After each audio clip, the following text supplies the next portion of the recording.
Thank you. Did you see how slowly I just walked? About 12 years ago, yeah, that would not have been possible. You see, I am a recovering speedaholic. I used to believe that faster was somehow better, and that more was somehow, well, more.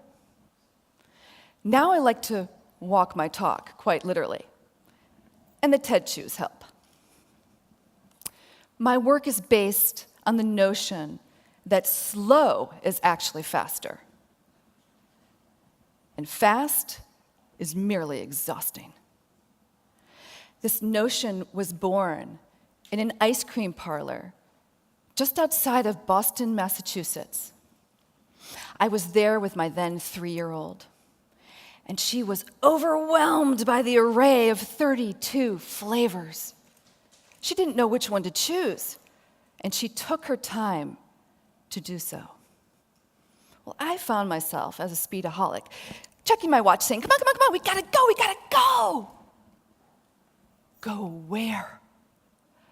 I had decided to jump off the treadmill of corporate America to stay home and raise my children. I had nowhere to go. I was already there.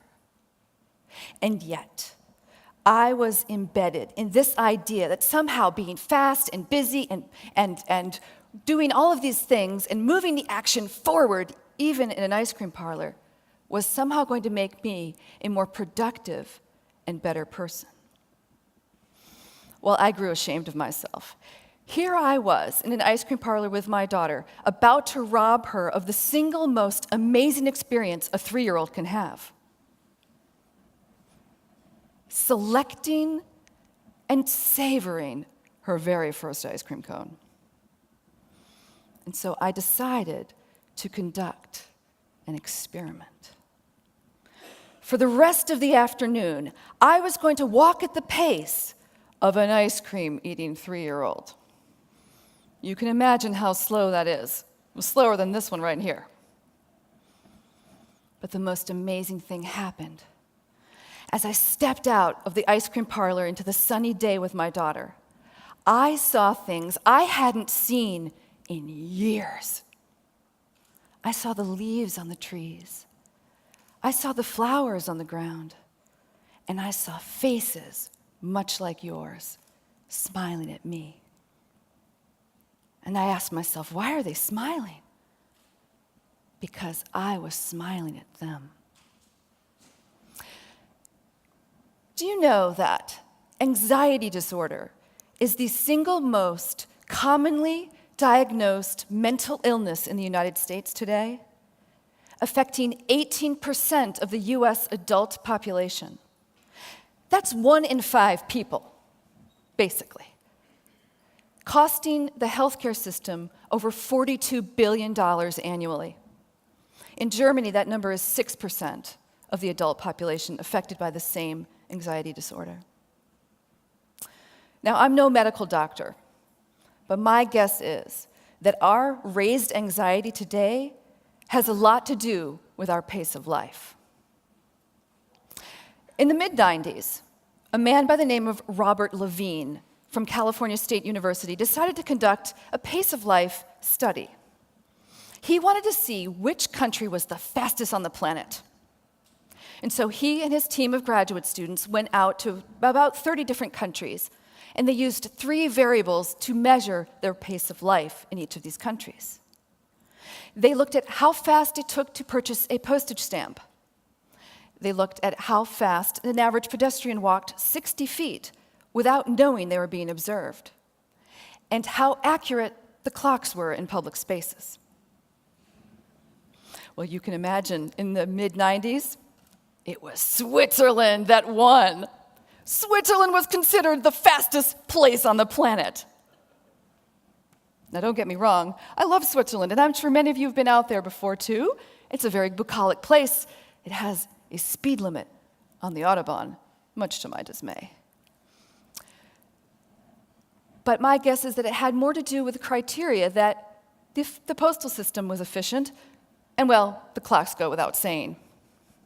But let's fast forward to 2007, when a man by the name of Richard Wiseman in the United Kingdom decided to reenact this study. He decided to look only at the literal pace at which people walked. So he took the only variable of the pace of 60 feet. And he went out to 32 different metropolitan areas in the world. And he discovered the most amazing thing. In just under a decade and a half, our pace of life globally had increased by 10%. That means that people were walking, at least on average, 10% faster than they were in the mid-90s. And what he also found was that in some places, the pace of life had increased by 30% in China. Suddenly, our little Switzerland, banned Switzerland to be exact, ended at the bottom of the pile.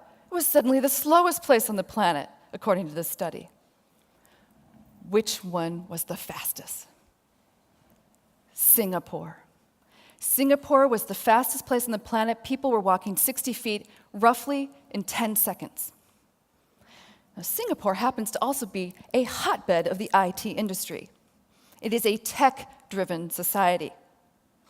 And in 2007, when the Pace of Life study was reenacted, it happened to coincide with the birth year of the iPhone.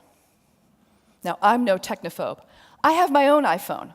I have a laptop, a PC, heck, I even have a fax machine. My guess is that there is something seriously correlated between technology, our pace of life, and our heightened anxiety. Now, my thinking is this. Our iPhone is the new cigarette. We take it out when nobody's looking, just to get a quick hit. And I predict that at some point, just like we have smoke-free zones, we're going to have gadget-free zones too. I've instigated that in my own family.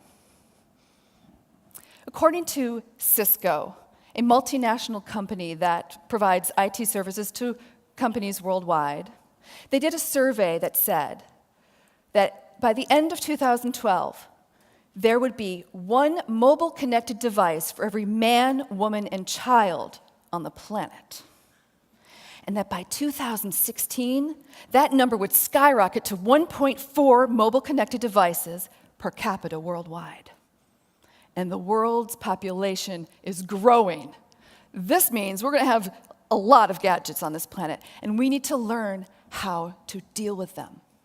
Now, the way in which we interact today is changing, and there's nothing wrong with that. But are we starting to replace our one-on-one time with screen time? I was recently in France with 2 girlfriends, and my one girlfriend started to freak out.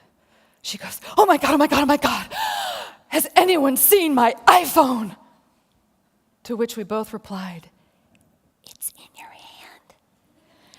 It's kind of like the sunglasses. You know, you go into a dark room, you're wearing sunglasses, you put them on your forehead and you forget about them because you get used to the weight of them. It was like that for her. Her iPhone had been in her hand so often that she had gotten used to it. It had become a part of her anatomy. Now, if you really want to see someone freak out, try to take a smartphone away from a teenager. The cute little 3-year-old in the example of the ice cream parlor, yeah, she's now a smartphone-carrying 14-year-old. And we had a conversation about her digital digestion and all the things that she does with her smartphone, and we suggested lightly that perhaps it would be good for her to just leave it at home for the mornings, and she goes to school until 12:30. She could leave it at home, and she begged, she pleaded. You would have thought we were asking her to amputate her arm. And when she saw that her tactic of begging and pleading wouldn't work, she got up off her hands and knees, and she looked me square in the eye, and she said, "Fine, then I'll just take away your iPhone." Inward turmoil, absolute disaster. I almost had a panic attack. I remained composed on the outside, as an adult would. However, I was shocked by my own reaction inwardly. And when she trotted off to school without her smartphone, I decided it was time to conduct another experiment. This time I turned off my smartphone, I put it on the kitchen table, and I went straight for the woods.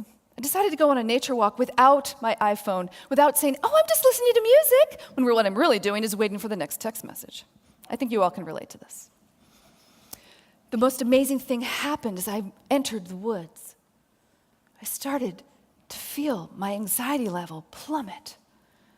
My pulse normalized. I saw the leaves on the trees and the flowers on the ground and the forest animals smiling at me. In other words, I was taking in what was actually happening around me versus creating a virtual reality beyond it. This got me to thinking about how we behave at the workplace. Salary.com does an annual survey called the Wasting Time at Work Survey. And what happened to come about was that in last year, 64% of people were wasting time at work. And this year, that number has jumped to 69%. Now, we've heard about disengagement, that 70% of people in the United States are disengaged. Why are they disengaged? They're disengaged because they want to feel a part of something greater than themselves, and they do not. Now, in this survey, 1 out of 3 said they routinely waste 30 minutes of company time a day.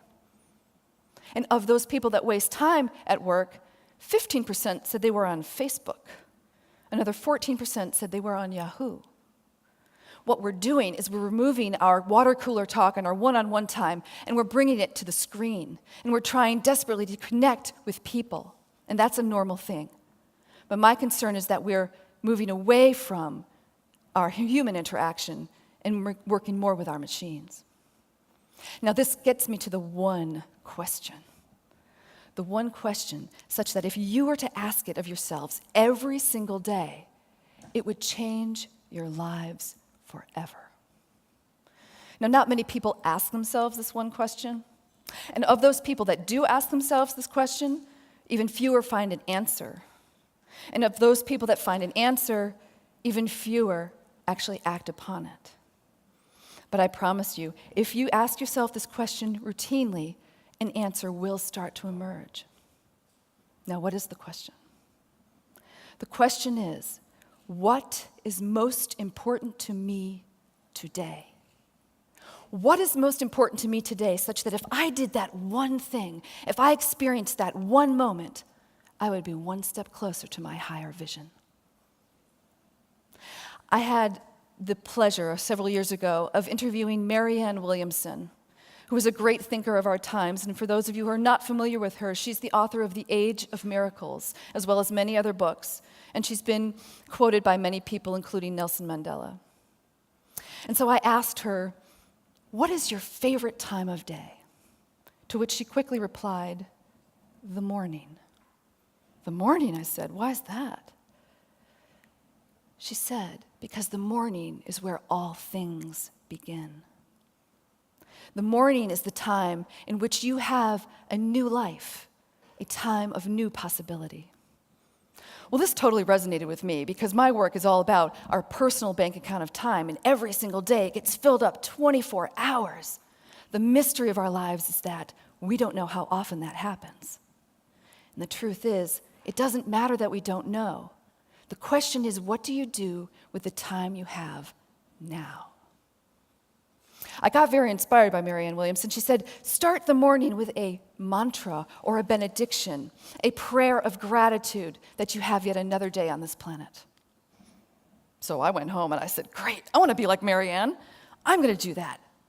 And so every morning since that day, I wake up and the first thing I do is I go to the sun. And if the sun isn't there, then I just go to the window. And I say the following mantra. I embrace this day and all the possibilities that it brings. And so it is, and so it shall be. And I go into the receiving of love, light, and creativity, such that I may meet my ultimate purpose with ease and grace. Namaste.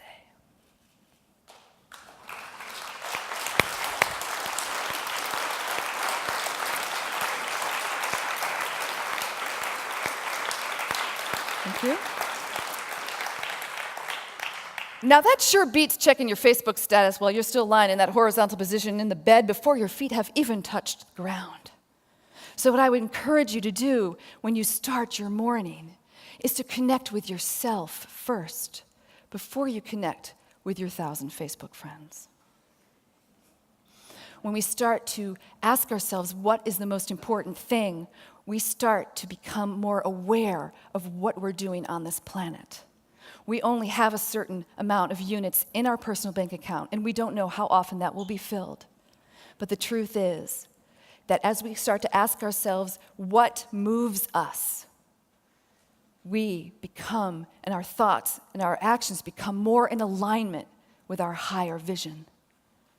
I encourage you all to live at the speed of life and not at the speed of light.